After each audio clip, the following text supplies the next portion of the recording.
And now we have a dedicated video just about parking. Parking is one of those things that people still use no matter how right we get things done in terms of walkability and transit. It's just a reality. So the question is not if parking needs to exist or not. The real question is how much, where it goes, and how much we'll let it dictate the experience of the public realm. And the form and placement matters the most because it affects not just the charm and the public realm, but also the economics and viability of a project. So that's why the goal should be a twofold. One is to minimize the need for parking as much as possible, and the second is to contain its impact where parking is still required. And there are a few practical ways to reduce demand. One is to get rid of the rigid minimum parking requirements that municipalities across North America still have. Another way is to unbundle parking from the housing unit so people are not forced to pay for a parking spot that they might not even want.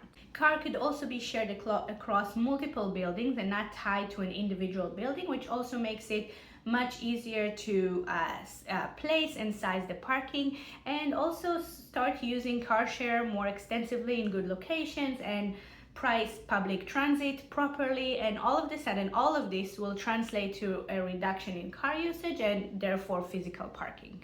But even with those measures, larger buildings will still require a lot of parking. And then the design question becomes more important.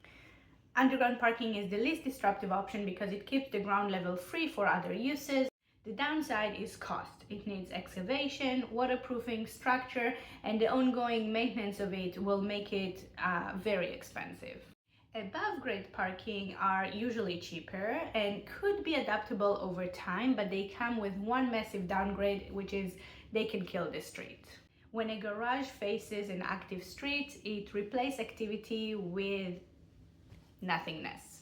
One solution is wrapped parking, where there are active uses like commercial or houses facing the street and the parking is wrapped behind it. That helps a lot and it's a great solution, but it also comes with a trade-off that usually it requires a pretty big blocks.